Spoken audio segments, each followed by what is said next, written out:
Good morning प्यारे बच्चों। आज प्रैक्टिस सेट नंबर 2 का हम बात करने आए हैं। ठीक है, तो चलिए शुरू करते हैं अपनी बात। सब ओके? चलो देखिए मेरे भाई, देखा होगा कल आपने जो टेस्ट दिया है उसमें सबसे पहला क्या है? क्लोज टेस्ट है। क्लोज टेस्ट कभी कभार तो 5 नंबर में आता है, मतलब एक क्लोज टेस्ट दिया होता है और 5 क्वेश्चंस दिए होते हैं। और कभी कभार क्या होता है बच्चों कि उसमें 10 क्वेश्चंस दिए होते हैं। तो मैं डे बाय डे चेंज करता रहूंगा, कभी पैसेज कभी क्वेश्चन टेक। तो जस्ट कम इन। देखिए भाई, read the passage or cluster and given the answers that follow. No Indian, irrespective of his color or creed, has been able to escape completely from the institution of caste. देखो क्या होता है, कई बार तुम्हें बिना अर्थ समझे भी क्वेश्चन मिल जाते हैं और कई बार तुम्हें ढूंढना पड़ता है चीजें, है ना। अब जैसे इसमें हैव है, हैज है, हैड है और ऑलवेज है। मैं नहीं पढ़ रहा हूं लेकिन मुझे एक बात दिख रही है, कुछ नहीं पढ़ा हमने, कुछ नहीं जानते हम, लेकिन अगर ऐसे ही लगाना चाहे तो यू भी लगा सकते हैं। It's laws, it's laws. अब laws is a plural noun, यहां पे प्लूरल है तो हैव आना चाहिए, हैज नहीं आएगा, हैड भी नहीं आएगा। ऑलवेज का मतलब नहीं बनता क्योंकि वर्ब चाहिए, क्योंकि यहां पे क्या है? बीन है और यहां पे वर्ब की थर्ड फॉर्म है। सो दैट यहां हैज आ सकता है या हैड आ सकता है या हैव आ सकता है, बस ये चीज आ सकती थी, है ना।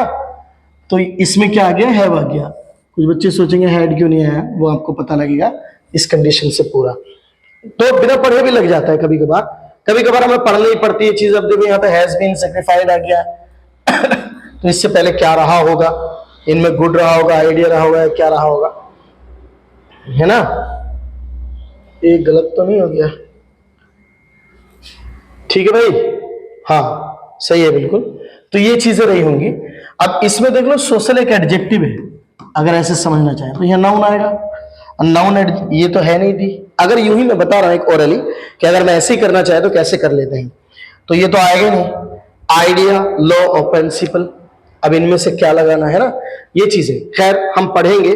फिलहाल तो मैं तुम्हें ऐसे ही समझा रहा था, हम पढ़ेंगे पहले, इसको पढ़ लें पहले, फिर उसके बाद बात करेंगे। ठीक है भैया, चलो देखिए। अगर पढ़ना ही पड़े तो, और ना पढ़ना पड़े तो भी आप ऐसे भी कर सकते हो, कोई इतनी बड़ी बात है नहीं बच्चों। ठीक है, चलो भाई तो रेडी हो जाए। देखो क्या होता है, नो इंडिया, नो इंडियन। अब इंडियन यहाँ पे क्या? पीपल की बात चल रही है, यहाँ पे इंडियन पीपल की बात चल रही है, यानी भारतीय लोगों में, इर्रेस्पेक्टिव ऑफ हिज कलर और क्रीड। यानी कि एक तरह से रेस्पेक्टिव माने सम्मान होता है, और सम्मान ना होना मतलब एक तरह से किसका? कलर और क्रीड माने समाज का, मजहब का, मजहब बोलते हैं, वो किस मजहब का है। Has been able to escape completely from the institution of caste. कहने का मतलब ये है कि भारत के जो लोग हैं, कोई भी भारतीय नहीं बचा है किससे? जो कास्ट का इंस्टीट्यूशन है, आई मीन कास्ट की जो बातें हैं उससे कोई भी बंदा नहीं बचा है, सब कास्ट के मुद्दों में फंसे हुए हैं, है ना, ये वाली बात है। इट्स लॉज, इसका जो कानून है, इसके जो नियम है, इसके जो नियम है, क्या आ जाएगा? Have been obeyed by all without murmur. यानी कि हैव बीन ओबेड, ओबेड माने माने गए हैं, by all without murmur. Complaint, murmur माने होता है बड़बड़ाती हुई शिकायत, बड़बड़ाना, झुंझलाहट, बड़बड़ाना एक तरह से, तो बड़बड़ाती हुई शिकायत और हेजिटेशन या फिर एक तरह की क्या? Hesitation. Even many a sublime social. अब सोशल यहां पे मैंने बताया था तुम्हें कि सोशल एक एडजेक्टिव है, तो आप नाउन लगाने की कोशिश करेंगे। यहां पे आपने हैज लगा दिया, यहां पे नाउन लगाएंगे तो ये तो एडजेक्टिव है, तो ये तो आएगा नहीं बच्चों। आइडिया लग नहीं रहा कि social idea has been sacrificed at the altar of caste, है ना, sacrificed of the altar of the caste. अब देखो यहां पे क्या होता है, कास्ट को बदलने वाला मुद्दा होता है, कास्ट को बदलने वाला मुद्दा। अल्टर माने क्या होता है बच्चों? बदलना होता है बच्चों, बदलना। तो कास्ट मतलब ये क्या कह रहे हैं कि even many a sublime social, sublime social idea होंगे, लो होंगे, ये प्रिंसिपल होंगे, तो सामाजिक सिद्धांत has been sacrificed, sorry sacrificed, हाँ, तो यहां पे क्या होगा, प्रिंसिपल होगा, यानी कि एक तरह का सिद्धांत। तो ये सिद्धांत होंगे और आंसर भी यही बनेगा, social principle has been sacrificed at the altar of caste, यानी जो सामाजिक सिद्धांत है वो क्या हो चुके हैं, एक तरह से सेक्रीफाइस होते हैं at the altar of the caste, यानी नियम, मतलब जो अपनी जाति है उसको बदलने के लिए। तो देखो एक बात बताऊं, अर्थ निकालने पे ज्यादा फोकस करेंगे तो फिर अलग चीज हो जाएगी, है ना। मैं बार बार आपको बताता हूं कि जब, अच्छा मैं आपको एक दिन पैसेज पढ़ के सुनाऊंगा, दिखाऊंगा कैसे क्यों क्या चीज यूज होती है। फिलहाल तो हमें ये क्वेश्चन हल करने होते हैं, हमारा निशाना जो है ना, मैं देखो बार बार बोल रहा हूं, मेरे गुरुओं द्वारा मुझे बताया गया है, मतलब एक तरह से तो हो गया इंग्लिश पढ़ना, एक तरह हो गया इंग्लिश को दिखाना कि मैं कैसे पढ़ता हूं, और एक बात हो गई कि एग्जाम ओरिएंटेड तरीके से आपको पैसेज को या क्लोज टेस्ट को कैसे अटेम्प्ट करना है। तो मैं रिक्वेस्ट कर रहा हूं कि आप कभी भी उसके अर्थ पे ज्यादा फोकस ना करें, बल्कि उसे अंडरस्टैंड ऐसे ही करते हुए चलें। और इंग्लिश को इंग्लिश से ही पढ़ते हैं ना, इंग्लिश लैंग्वेज इंग्लिश में ही पढ़ी जाती है, सो उसमें जो है कोशिश करें आपके उसी में समझा जाए उसको, और वो ग्रामेटिकल एरर्स में किस तरह के एरर्स दे रहा है उसी को ज्यादातर देखा जाए, क्योंकि जहां फिल इन द ब्लैंक्स है वहां उससे पहले और बाद में कुछ ना कुछ उसकी जान पहचान की चीजें हैं, उनसे आप मैनेज किया करो चीजें कि कैसे क्या होने वाला है ना। तो कास्ट, अब टू आ गया यहाँ पे, अब टू के बाद आप क्या लगाएंगे, टू के बाद मैंने हमेशा बताया आपको कि वर्ब की फर्स्ट फॉर्म आएगी। बच्चों अगर टू बी हो जाए तो मैं नहीं कह सकता, मैंने उस दिन भी बताया था, तो वर्ब की फर्स्ट फॉर्म में आईएनजी भी आ सकता है और वर्ब की थर्ड फॉर्म भी आ सकती है आफ्टर टू बी, बट अगर टू है केवल टू तो आपको पता है कि वर्ब की फर्स्ट फॉर्म आएगी। अब यहां पे सीक माने प्राप्त करना होता है, प्राप्त करना, तो ये भी मेन वर्ब है। गेट माने पाना होता है, ये भी मेन मुख्य फॉर्म है। अर्न माने कमाना होता है, कमाना। अलाउ माने लागू करना होता है ना, लागू करना। अब मैंने बताया था जिसके लास्ट में ना आ जाए ना, जिसके लास्ट में ना आ जाए ना, वो सब क्या होती है, मेन वर्ब होती है। हंसना, बोलना, खाना, पीना, मारना, पीटना, नाचना, गाना, आना, जाना, सबके लास्ट में ना है, वो सब क्या होती है, मेन वर्ब होती है। ठीक है बच्चों, तो अब इसमें क्या है, अल्टर ऑफ कास्ट। अब प्राप्त करने के लिए टू द सोशल, तो यहां पे प्राप्त अर्न नहीं होता है, अर्न नहीं कर सकते आप कोई चीज को। यहां पे गेट माने पाना, अलाउ माने लागू करना, इसमें थोड़ा शक हो सकता है आपको। गेट माने पाने में भी मुझे लग रहा है कि नहीं होना चाहिए, लेकिन ठीक है शक मान ले, लेकिन ये तो बिल्कुल खत्म है, ये नहीं आएगा। अब सीक माने प्राप्त करना, इलिमिनेट करना कहते हैं ऐसे ऑप्शंस को, इलिमिनेट कर लो, जो बचा फिर उसमें लड़ो। तो altar of caste to seek admission, admission प्राप्त करने के लिए, यानी कि जब वो बदलेगा धर्म को अपने, तो वो क्या करेगा, दूसरी कास्ट में एडमिशन प्राप्त करेगा अपना टू द सोशल, यानी कि एक तरह से सामाजिक रूप में अपने आप को दूसरी कास्ट में दिखाने के लिए वो एक नई कास्ट में एडमिशन लेगा, यानी कि धर्म बदलेगा अपना, है ना, धर्म बदलना। अल्टर ऑफ कास्ट का मतलब क्या होता है, एक तरह से धर्म बदलना। तो वो फिर न्यू एडमिशन लेगा। तो अलाउ लगा सकते थे, हम सोच रहे मन के कि अलाउ हो जाता, अलाउ एडमिशन, लेकिन नहीं, ऐसे सीक एडमिशन आएगा, यानी एडमिशन प्राप्त करने के लिए ऐसा किया गया था। ठीक है मेरे भाई, अब आगे पढ़ेंगे क्योंकि आगे हैं इसकी बाकी चीजें। देखो यहां मैंने सब लिख दिया था, लेकिन अब जो अगले क्वेश्चन है वो उनके हिसाब से अगले क्वेश्चन आएंगे। चौथा क्वेश्चन आएगा, तो क्या है, admission to the social, admission to the social, ऐसे ही आता है ऑनलाइन क्लासेस में भी तुम्हारा, सॉरी ऑनलाइन पेपर्स में भी। अब इसमें कोड है, रैंक है, ऑर्गेनाइजेशन है और ऑर्डर है, आदेश है ना, आदेश है। ऑर्गेनाइजेशन क्या होती है, एक तरह की संस्था होती है, या फिर रैंक क्या होती है, आपका रैंक आप जानते हैं, रैंक को रैंक भी याद रखें, कोड भी आप जानते हैं, कोई किसी तरह का कोड। तो क्या कह रहे हैं, admission to the social order आना चाहिए बच्चों।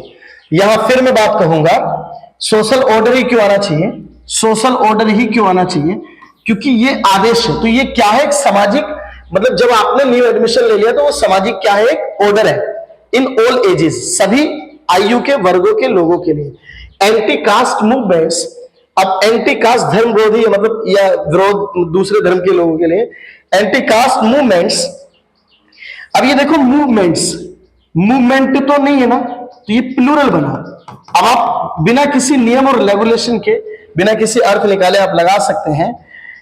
अब यहां लॉन्च्ड है, वर्ब की थर्ड फॉर्म है, तो तो अब आप ये सोचिए है क्या लगा सकते हैं आप, वर्ब की थर्ड फॉर्म आ जाती है इन सब में, तो ये तो आ ही नहीं सकते दोनों भैया।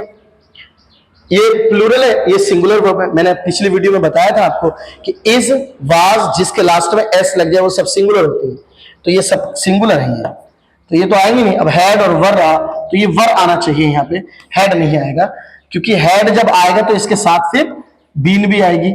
चलो ना भी आती है बीन कभी कभार, मतलब सॉरी, हैड के साथ वर्ब की थर्ड फॉर्म ही आती है, लेकिन बीन के साथ भी आता है तो फिर पैसिव वॉइस बन जाता है। अब ये अगर पैसिव वॉइस है और वर्ब की थर्ड फॉर्म है तो डेफिनेटली वर आएगा।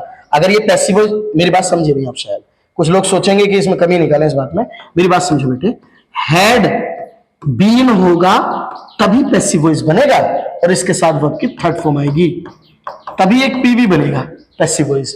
लेकिन अब तुम कहोगे कि सर हैड के साथ तो ऐसे भी आ जाए, तो हैड के साथ वर्ब की थर्ड फॉर्म आती है लेकिन ये एक्टिव वॉइस रहेगा, ये पैसिव वॉइस नहीं रहेगा, ये क्या रहेगा, एक्टिव वॉइस रहेगा बच्चों, तो ये बात याद रखना। तो अब समझो कि मूवमेंट्स लॉन्च्ड, मतलब लॉन्च किए गए थे, किसी के द्वारा किए गए, मतलब डेफिनेटली ये पैसिव वॉइस है, तो लॉन्च तो वर आ जाएगा यहाँ पे, were launched, but they were not. अब देखो यहाँ पे एक बात हो रहा है कि यहाँ पे फिर से वर दिया था, दे वर रेंडर्ड, तो ये एक बात देखी जाती है कि यहाँ पे पुनः वही बात कही गई है, तो इसलिए हमने फिर भी सोच लिया, मतलब थोड़ा सा तर्क लगा लिया कि यहाँ पे क्या आ जाएगा, वर आ जाएगा बच्चों। तो दे वर रेंडर्ड, अब रेंडर्ड एक एडजेक्टिव है पुनः बच्चों, सोचो यहाँ पे कौन सी चीज आने वाली है। फ्यूटाइल क्या होता है, व्यर्थ, कहते ना फ्यूटाइल अटेम्प्ट, ये व्यर्थ का अटेम्प्ट इन्होंने कर दिया।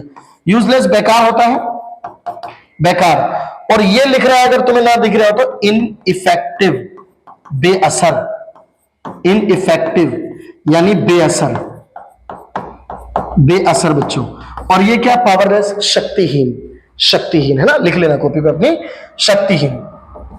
बताओ मेरे लाल कौन सा आएगा जरा जल्दी से कौन सा लगाने की कोशिश करोगे एकदम बताओ, है ना, देखो,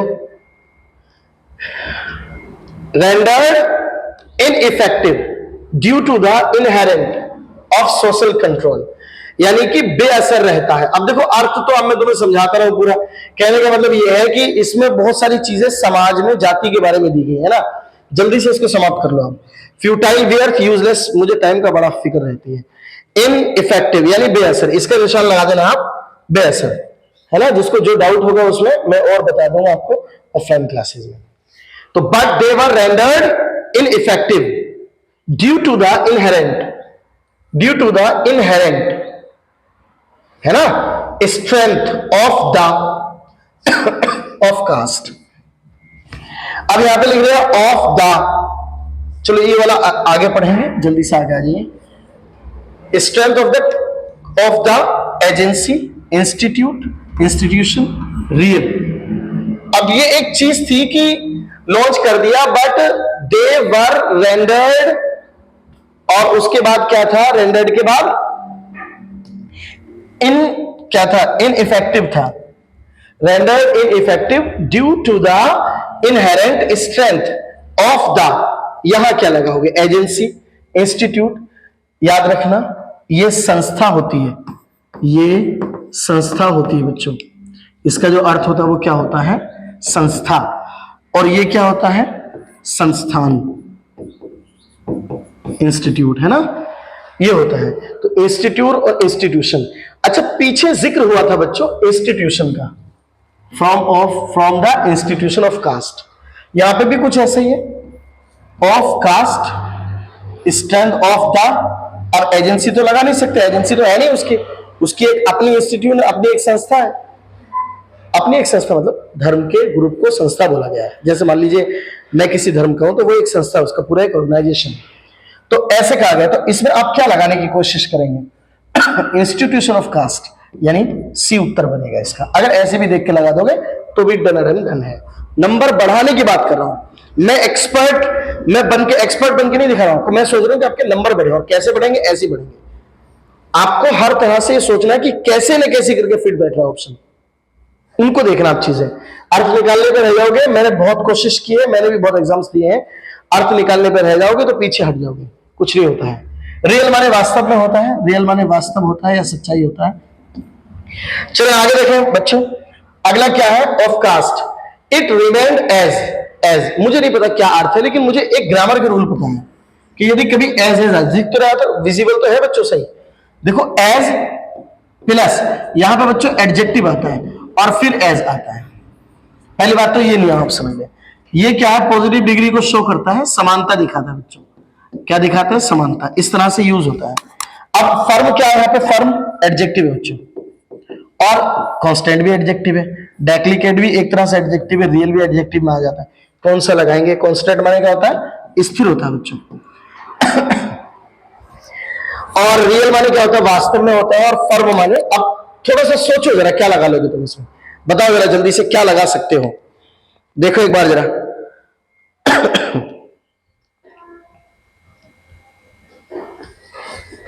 सोचा कुछ? फर्म यानी दृढ़ होता है, फर्म तो पता ही हमको दृढ़ होता है। बताओ जरा। डेलिकेट माने नाजुक होता है एक तरह से, क्षणभंगुर, छोटा सा, कुछ कमजोर। तो क्या आएगा? एज फर्म एज एवर, यानी it remained as firm as, इतना ज्यादा मजबूत दिखाई देता है, as ever. As an institution of social control, as an institution of social control, social control, it has always been and always been and always been का मतलब होता है लागू रहना एक तरह से। always been and going to be, continue to be, will continue to be, become। क्या आना चाहिए इसमें? मुझे लग रहा है तुम्हारे टेस्ट में दूसरा टाइप हुआ है, ये will continue नहीं है। तुम्हारा टेस्ट पेपर किधर है? आज तो टेस्ट भी नहीं बचे थे भैया। तो बताओ जरा क्या आएगा? क्या लगाया है तुम लोगों ने? It's always been and will continue to be in a hindrance in the development of social consistence, चेतनाओं के लिए। तो ये वाला उत्तर से बैठेगा, will continue to be in hindrance, बाधा डालने के लिए, in the development of social consciousness और नेशनल और नेशनल। लास्ट वाला बना दो भाई, नेशनल जानकारी, ऑकिंग होता है, जानकारी और नेशनल जानकारियों के लिए, है ना। रिवाइवल माने क्या होता है? पुनर्जागरण।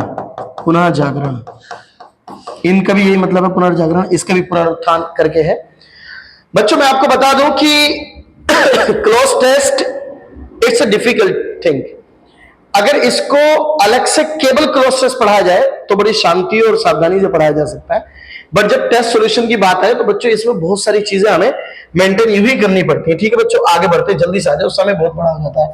Direction in this question of the four alternatives, choose the one in the best express. Best express मैंने बताया था पहले भी, सिनोनिम की बात कर रहा है ना भाई, सिनोनिम की बात कर रहे हैं, तो आप सिनोनिम की बात करेंगे। काजोल माने क्या होता है? काजोल बेस्ट एक्सप्रेस पूछा हमसे। रिपुल्सिव क्या होता है? बली क्या होता है? जरा देखिए जल्दी से सब लोग, है ना, भद्दा होता है। और ये क्या होता है? बहकाना। उत्तर लगाया होगा ये, इसका मतलब भी क्या होता है? बहकाना, फुसलाना, ऐसे करके अर्थ आते हैं इसके, फुसलाना। रिपुल्सिव तो एक तरह से भद्दा होता है ना। और इसका अर्थ क्या होता है बताया जरा?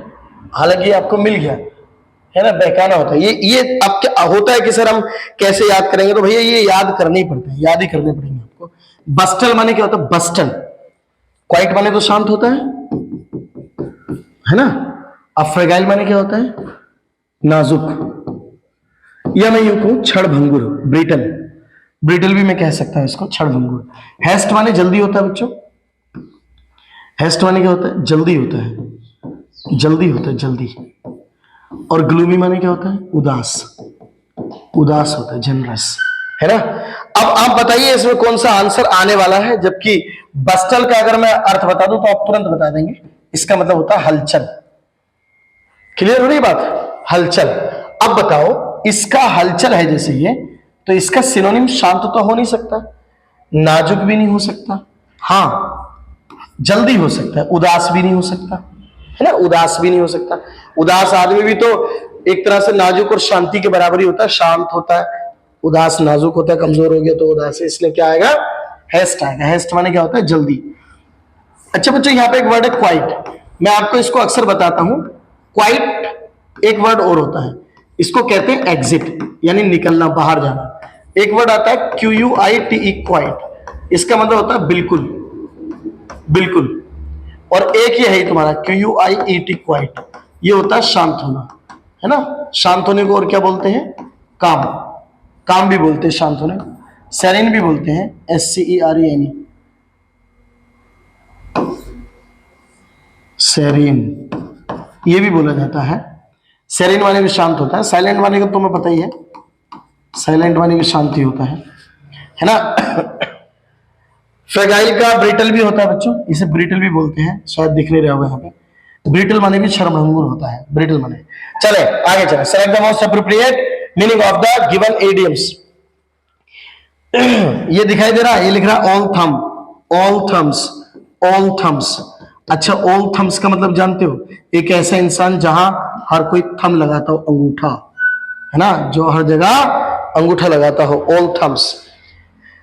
तो ट्रेनर तो हो नहीं सकता वो, जब अनाड़ी है, वो अनाड़ी है, ऑल थम लगाने वाला है हर जगह, तो वो ट्रेनर तो हो नहीं सकता भाई साहब किसी का।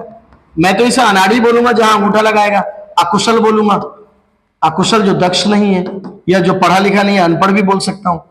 तो लेजी माने तो सुस्त होता है बच्चों, और ए ट्रेनर माने सिखाने वाला, एन एक्सपर्ट माने दक्ष, तो ये भी हो नहीं सकता।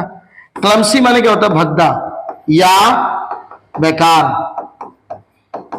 या जो जिसको नॉलेज ना हो किसी चीज के बारे में। तो याद रखिएगा, ये इडियम्स फ्रेज जो लिख रहा है आपका, क्या लिख रहा है, ऑल थम, हर जगह अंगूठा लगाने वाला व्यक्ति अकुशल होगा, क्लमसी होगा।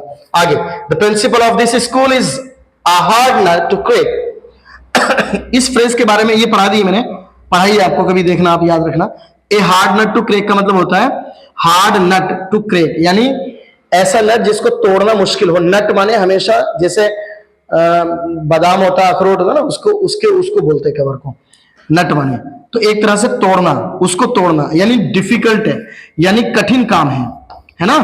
ए हार्ड नट टू क्रैक, यानी एक हार्ड नट को तोड़ना डिफिकल्ट होता है, तो इट्स अ डिफिकल्ट, कह रहे हैं the principal of this school is a hard nut to crack.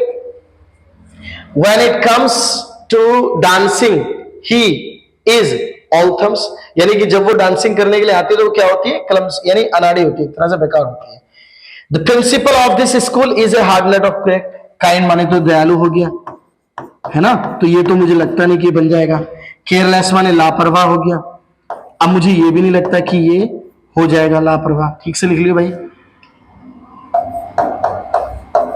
लापरवाह हो जाएगा, ठीक है भाई। डिफिकल्ट माने कठिन हो गया एक तरह से, और जनरस माने उदार हो गया, उदार, तो डिफिकल्टी आ जाएगा। समय बर्बाद मत करो, जल्दी आगे बढ़ो। समझ में आ रही है चीजें, समझ में आ रही है, ये सुननी है मुझे, कल आपको याद होनी चाहिए बढ़िया तरीके से। नहीं सुनाओगे तो फिर आपको पता ही क्या होने वाला है। Choose the word opposite, opposite बताना बच्चों। कह रहे एक्वेटेड, एक्वेटेड, जेल में तो जेल गया हुआ हो गया, इसको बाद में बताऊंगा मैं। जेल गया, जेल भेजा गया, ये जेल गया, है ना। एक्सोनरेट क्या होता है, कन्विक्टेड माने क्या होता है, एक तरह से अपराधी होता है बच्चों, अपराधी। एक्यूज्ड माने भी एक तरह से आरोपी होता है, आरोपी। अब बताओ जरा इसका क्या बनेगा, और एक्यूटेड माने क्या हुआ होगा, है ना। ये सारी चीजें आपको बतानी है, मैं बता दूं। अब दोष मुक्त होता है ये, दोष मुक्त करना। अब आप बताओ इसका एंटोनिम चुनना है आपको, एंटोनिम, अपोजिट वर्ड। जेल भेजा गया, अपराधी हो गया, आरोपी हो गया। अब एक ही नहीं बताया मैंने आपको, उसका अर्थ क्या होगा, एक्सोनरेट। एक्सोनरेट माने क्या होता है बच्चों, एक तरह से बताया जरा जल्दी सभी लोग बताओ। अच्छा, रिलीज माने क्या होता है बच्चों, रिलीज, रिलीज, बरी करना, बरी करना, है ना, ये भी वही है, बरी करना, एक्सोनरेट, बरी करना किसी चीज को। ठीक है मेरे भाई, आगे चले। ब्रिटल, अभी मैंने बताया था, नाजुक कहिए या आप क्षणभंगुर कहिए, नाजुक, या आप कहिए क्षणभंगुर, क्षणभंगुर, यानी एक बार थोड़ी सी देर में ही टूट जाना चाहिए। डेलिकेट भी आया था इसके लिए एक वर्ड अभी, क्षणभंगुर। वीक माने कमजोर होता है। अब आपको बताना क्या है, एंटोनिम बताना है, तो कमजोर तो हो नहीं सकता, नाजुक का कमजोर तो सिनोनिम होता है। फ्रेगाइल भी माने क्षणभंगुर ही होता है, फ्रेगाइल माने भी क्या होता है, क्षणभंगुर होता है एक तरह से। डेलिकेट माने भी क्षणभंगुर, फ्रेगाइल भी क्षणभंगुर और ब्रिटल भी क्षणभंगुर है। स्ट्रॉन्ग माने मजबूत होता है ना। पेपर आपके पास है बच्चों, लगाए जाओ और कल सुनूंगा, आपको पता ही है। ब्राइट माने आपको पता है एक तरह से चमक है बच्चों, ब्राइट, ब्राइटनेस, ब्राइट, चमक, है ना। ओके डन, तो इसका मतलब आंसर क्या बना बताओ जरा। Okay done, good, very good, ये बना स्ट्रॉन्ग। नाजुक का एंटोनिम स्ट्रॉन्ग ही होगा। मुलायम मजबूत, नाजुक मजबूत, क्षणभंगुर मजबूत, जो जरा सी देर में टूट जाता है उसका विलोम मजबूत, है ना। Read the following group of the sentence of the पहले नंबर से मतलब पीक्यूआरएस आपको निकालने हैं। पीक्यूआरएस कल किसी और तरह का था, आज किसी और तरह का है। द ऑब्जेक्ट, याद रखना बच्चों एक चीज होती है एडजंक्ट, एट्रीब्यूट भी कहें तो कोई बात नहीं है। एट्रीब्यूट एक शब्द आता है एट्रीब्यूट। अब आपको जब इंग्लिश पूरी पढ़नी होगी तो एक एट्रीब्यूट एक वर्ड आएगा, जब आपको मैं सिखाऊंगा इसके बारे में एट्रीब्यूट और एडजंक्ट क्या होते हैं। तो इससे हमें यह पता लगता है कि किसी भी चीज का ऑफ कैसे आता है। जैसे मैं कहूं the question of this book, तो द क्वेश्चन क्या है और ऑफ दिस बुक क्या है ना। ये चीज को पता लगाना होता है। या कोई भी बहुत सारा एक सेंटेंस चल रहा है और उसके बाद ऑफ वाली जानकारी आई, फिर वर्ब आ रही है कहीं जाके, तो ये चीजें हमें समझनी पड़ती है। तो ये एट्रीब्यूट है। सॉरी फॉर दिस, मैं इस समय तो थोड़ा कम बता पाऊंगा, लेकिन याद रखिएगा कि ये इसका एट्रीब्यूट है। क्या? The object of adaptive e learning का एट्रीब्यूट है, इसमें से निकाला गया है, इस वाले पूरे वाक्य में से निकाला गया रूप है। जैसे किसी मग्घे में से दूध निकाल के आपने कप में रख लिया हो, तो उस कंडीशन में कहते हैं, है ना, उस कंडीशन में हम ऐसी ऑफ वाली चीज कहते हैं। पूरी बड़ी पुस्तक में से एक क्वेश्चन निकाल के आपने रख लिया हो, है ना, उसको हम बोलेंगे, तो ऐसी कंडीशन में ऑफ आता है। तो the object of adaptive e learning, अब वर्ब तो आई नहीं कहीं भी, तो अब वर्ब लगानी होगी, तो आर के बाद पी आ जाएगा, ऑफ अडैप्टिव। इसके बाद 100% ये आएगा, 100%, कोई नहीं काट सकता इसको। तो इसके बाद जब पी आर आएगा तो आर से स्टार्ट होगा वाक्य, आर से स्टार्ट होगा, तो यहां है नहीं, आर से दो वाक्य स्टार्ट हो रहे हैं। फिर आर के बाद क्या आएगा, पी आएगा, आर के बाद पी इसी में आ रहा है ना। डन होगी बात, कुछ ज्यादा अर्थ निकालने की जरूरत नहीं है, इन बातों को समझना है, ग्रामर के हिसाब से समझा जाता है। आगे देखो, दो ही इज ओल्ड, मैं आपको बता दूं पहले, दो हो या ओल्डो हो, ये बातें मैंने आपको बताई है कि इसके बाद क्या आता है, यट आता है बच्चों, यट, इसके बाद यट आता है। जैसे बोथ के बाद क्या आता था, जरा बोलेंगे सब लोग, एंड आता था, है ना। अच्छा, कल आया था, हार्डली के बाद क्या आता था बताओ जरा, हार्डली के बाद बताओ, व्हेन, और नो सूनर के बाद क्या बताया था मैंने कल, ऐसे ही करके इसके बाद ही आता है ना। तो ये बात याद रखना। बट एक अलग चीज है, बट को हम नहीं लगा सकते। बट में क्या होता है कि इधर का वाक्य पॉजिटिव है तो इधर का वाक्य निगेटिव होना चाहिए, बट तब लगाया जाता है। तो ये तो क्लियर है, दो के बाद ये आता है, कुछ भी दिमाग लगाने की जरूरत नहीं भाई, ये तो कोरिलेटिव कंजंक्शन है, you have to learn it and remember it, इसमें कोई जरूरत नहीं है। आई एग्री, ये थोड़ा समझने की चीज है। योर प्रपोजल, ऑफ आएगा, फॉर आएगा, टू आएगा या ऑन आएगा, है ना। विद तो दिया ही नहीं, वरना विद भी आता है इसके बाद। तो मेरी बात गौर से समझेंगे आप। देखो, अगर बच्चों एग्री कहीं आ गया, एग्री, तो एग्री के साथ विद भी आता, विद, एग्री विद, और एग्री के बाद टू भी आता है। जब टू आएगा तो या तो प्रपोजल होगा किसी का, प्रपोजल, या फिर सजेशन होगा, सजेशन, सजेशन। लेकिन यदि एग्री के बाद विद आ रहा है तो डेफिनेटली कोई ना कोई पर्सन होगा मेरे लाल, क्या होगा, पर्सन होगा, एग्री विद। अच्छा, कभी कभार एग्री इन भी आ जाता है, इन, तो इन प्रिंसिपल के लिए आता है, सिद्धांत के लिए, प्रिंसिपल के लिए, है ना। तो इन प्रिंसिपल भी आ जाए। तो अब याद रखो, ये प्रपोजल है तो क्या आने वाला है, एग्री फॉर ऑफ टू, तो टू ही आने वाला है ना, टू आ जाएगा, और नहीं आएगा। विद आता है तो जैसे मैं कहूं आई एग्री विद मोहन, मैं मोहन के साथ एग्री हूं, तो उस कंडीशन में विद आता है, ये है ना, समझ गए। चलो भाई आगे देखें। एरर है, दिख रहे होंगे। After 70 years of independence, many socio-economic problems देखो मैनी आया यहां पे, मैनी आया, ये एडजेक्टिव है, तो ये सोशियो इकोनॉमिक प्रॉब्लम्स नाउन बना इसका।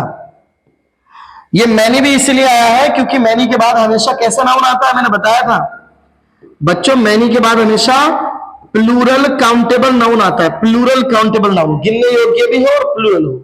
ये प्लूरल काउंटेबल नाउन है। इकोनॉमिक प्रॉब्लम्स इज नहीं आएगा बच्चों, क्या आएगा, आर आएगा, आर। अब मेरी बात सुनो, इस क्वेश्चन में लड़ाई हो गई थी एक बार एसएससी से, तो एसएससी ने इसके सभी को नंबर दिए थे, सभी को नंबर दिए थे। ये एग्जाम में आया हुआ क्वेश्चन है और इसमें सभी को नंबर इसलिए दिए गए थे बच्चों क्योंकि इस क्वेश्चन में एरर था।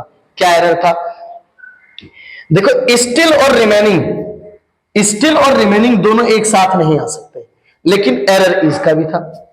समझ रहे मेरी बात। अब देखो पहला एरर कहां लग गया, ये लग गया देखो रिमेनिंग से पहले, तो इस पार्ट में भी एरर हो गया इज का। दूसरा स्टिल का भी चलो एरर मान लो। तीसरा रिमेनिंग यहां आ गया। अब मैं पार्ट सी में एरर लगाऊं या बी में एरर लगाऊं, ये कंफ्यूजन हो गया था, तो एसएससी ने इसका सभी को नंबर दिया था। तो इसलिए कह रहा हूं कि ये एरर वाला क्वेश्चन है, इसमें एरर है। लेकिन मैं बता दूं कि इसमें इज हमने लगा दिया, बट इसमें आगे भी गलती है, स्टिल और रिमेनिंग एक साथ नहीं आते हैं। चलो आगे देखें। आई डोंट थिंक, मैं नहीं सोचता। आई डोंट बिलीव, मैं नहीं विश्वास करता। आई डोंट फील, मैं नहीं फील करता। आई डोंट ट्रस्ट, मैं नहीं ट्रस्ट करता।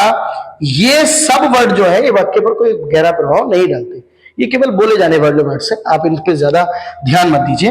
Neha is a wiser as Sonali, so she is not competent for this job.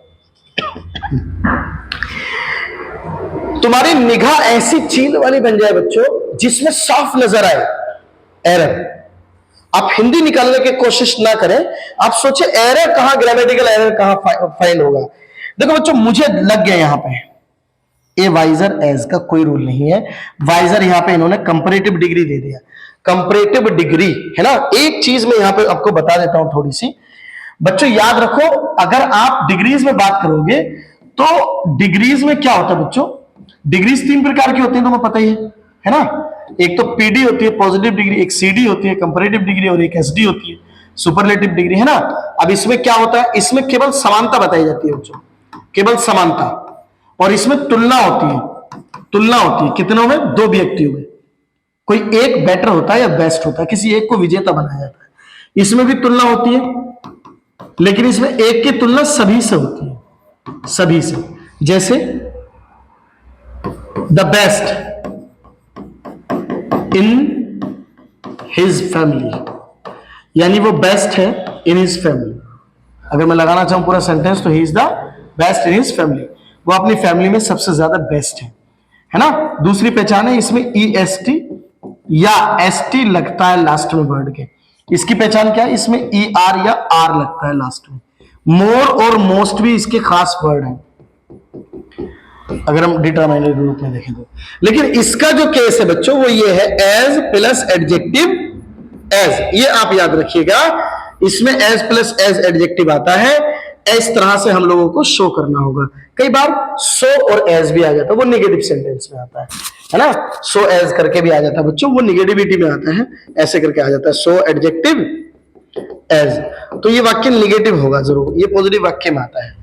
खैर याद रखिएगा कि ER अब जैसे वाइज है, इन्होंने वाइज दिया, तो वाइजर जो है ना वो कंपैरेटिव डिग्री है, लेकिन अगर पॉजिटिव डिग्री की बात करें उसका तो वाइज है, विद्वान, वाइज। जैसे स्ट्रॉन्गर, लार्जर, क्रिएटर, ये सारे जो है कंपैरेटिव डिग्री में आते हैं, और ये बेस्ट, लार्जेस्ट, स्मॉलेस्ट, ये सब सुपरलेटिव डिग्री। इसमें नॉर्मल एडजेक्टिव यूज किया जाता है, नॉर्मल एडजेक्टिव, और बस उसके आगे पीछे ये रहता है या फिर ना भी रहता हो। आगे देखिए भाई, I don't think Neha is as wiser as गलत है, यहां क्या आना चाहिए, एज वाइज एज आना चाहिए, एरर ए में हो गया। आगे बढ़ते हैं बच्चों, देखें अगला, direct for alternatives given the underline which is improves the sentence, choose correct. I called you and you didn't pick the call, बहुत बढ़िया सेंटेंस है। देखो बच्चों, ये वाला जो वाक्य है ये निगेटिव है और ये वाला जो वाक्य है ये पॉजिटिव है। अब आपको ये समझना है मेरे लाल कि अगर आपने यहां कोई सेंटेंस दिया पॉजिटिव और यहाँ पे अपना एंड दे दिया, तो यहाँ पे भी आप पॉजिटिव देंगे। या फिर यदि आप यहाँ निगेटिव दिए हो और यहाँ एंड दे दो, तो यहाँ भी आप निगेटिव देंगे। इससे एक बात हुई कि एंड के साथ कैसे वाक्य जुड़ते हैं? समान वाक्य आप जोड़ेंगे, है ना। अब देखो, यदि कभी इधर पॉजिटिव है और यहाँ पे आपने एंड लगा दिया और यहाँ आपने निगेटिव लगा दिया, तो ये गलत है। यहाँ आपको क्या लगाना पड़ेगा बच्चों? बट लगाना पड़ेगा। यहाँ निगेटिव हुआ तो यहाँ भी बट आके यहाँ पॉजिटिव हो जाएगा। दोनों चीजें सही हैं, बट हमेशा एक विरोधाभास को दर्शाता है ना। जैसे मैं कहूं आई विल या I come to your home या I come in the college but my father had stop me या फिर ओबेड मी। इस तरह से मैं कह सकता हूं, है ना। मना कर दिया था उन्होंने मुझे। एक तरह से तो बच्चों होता क्या है कि इसमें हम जो है क्या लगाएंगे? बट लगाएंगे, और बट ही इसका सही वाक्य है। सो यहां है बट, ये आंसर हो गया, सी इसका आंसर हो गया। I called you but you didn't pick the call. हमेशा याद रखना, बड़ा महत्वपूर्ण तरीका है, आपको नजर आएगा जब आप एग्जाम में बैठेंगे। तो he is a killing combination of looks and talent. Wow, looks यानी देखने में और टैलेंट में कमाल का आदमी है वो। एक मतलब क्या बताएं, लग्जरी आदमी है, बहुत बढ़िया है, मतलब उसका लुक भी बहुत अच्छा है, सब कुछ। तो ही इज ए किलिंग। अब यहां पे गड़बड़ है बच्चों, ही इज ए किलिंग। अगर आप इज लगा रहे हैं या वाज लगा रहे हैं या आर लगा रहे हैं या एम लगा रहे हैं, तो इसके बाद वर्ब की फर्स्ट फॉर्म में आईएनजी लगाइए डायरेक्ट, तो कंटिन्यूअस बनेगा। या फिर आप इसके बाद थर्ड फॉर्म लगा दो तो पैसिव वॉइस बन जाएगा, है ना। तो पैसिव वॉइस बन जाएगा। तो आप ये समझो मेरी बात कि यहाँ पे ही इज ए किलिंग नहीं आएगा, ए किलिंग नहीं आएगा, ये वर्ब है और वर्ब से पहले ए नहीं आएगा। ये कॉम्बिनेशन ही गलत है बच्चों, वर्ब से पहले ए नहीं आता, किलिंग नहीं आएगा, है ना। ही इज ए किलिंग गलत है, किलिंग कॉम्बिनेशन नहीं होगा। क्या होगा? He is a killer combination, is a killer combination. Killed नहीं आएगा, वास किलिंग नहीं आएगा, नो इंप्रूवमेंट में नहीं आएगा, किलर कॉम्बिनेशन आएगा। किलर कॉम्बिनेशन का मतलब जानते हो? ही इज ए किलर, यानी कि किलर मींस यार ये तो बड़ा कातिल लग रहा है, ये तो बड़ा अच्छा लग रहा है, उसको जो बोलते हैं किलर लुक है, ऐसे जो आता है, तो उसके लिए यूज किया गया है। He is a killer combination, he is a killer combination, यानी उसके पास जो कॉम्बिनेशन है लुक्स का और टैलेंट का, वो किलर है, एकदम अमेजिंग है, बहुत बढ़िया है। Select the correct one word substitution, है ना। अनहियर्ड माने होता है अनसुना, इन्होंने कहा a voice that can not be heard, एक ऐसी आवाज जिसको सुना ना जा सके। इनऑडिबल बोलेंगे उसको, इनऑडिबल, है ना, जिसको सुना ना जा सके, है ना, इनऑडिबल। अब इसे अपश्रव्य बोलते हैं वैसे तो, अपश्रव्य, लेकिन ज्यादा हिंदी का कठिन शब्द इसलिए नहीं लिखा मैंने। ऑडिबल एक वर्ड है, इसे कहते हैं श्रव्य, है ना। श्रव्य कैसे लिखते हैं? चलो, जिसको सुना जा सके, है ना, जिसको सुना जा सके, श्रव्य, है ना, ये याद रखना। तो ये होता है अनहियर्ड माने क्या होता है? अनसुना, जिसको हम सुन ही नहीं सकते। अनहियर्ड माने क्या होता है? अनहियर्ड। हियर माने क्या होता है? सुनना, और अनहियर्ड जिसको सुना ना जा सके उसे बोलते हैं, है ना, ये वाली बात होती है। और फेंट माने क्या होता है? बेहोश। अब बताओ ये आएगा नहीं आएगा? अब बताओ भाई, कितना आसान है, देखो। A voice that can not be heard, inaudible, जिसको सुना, याद कर लेना, कल सुनूंगा जरूर।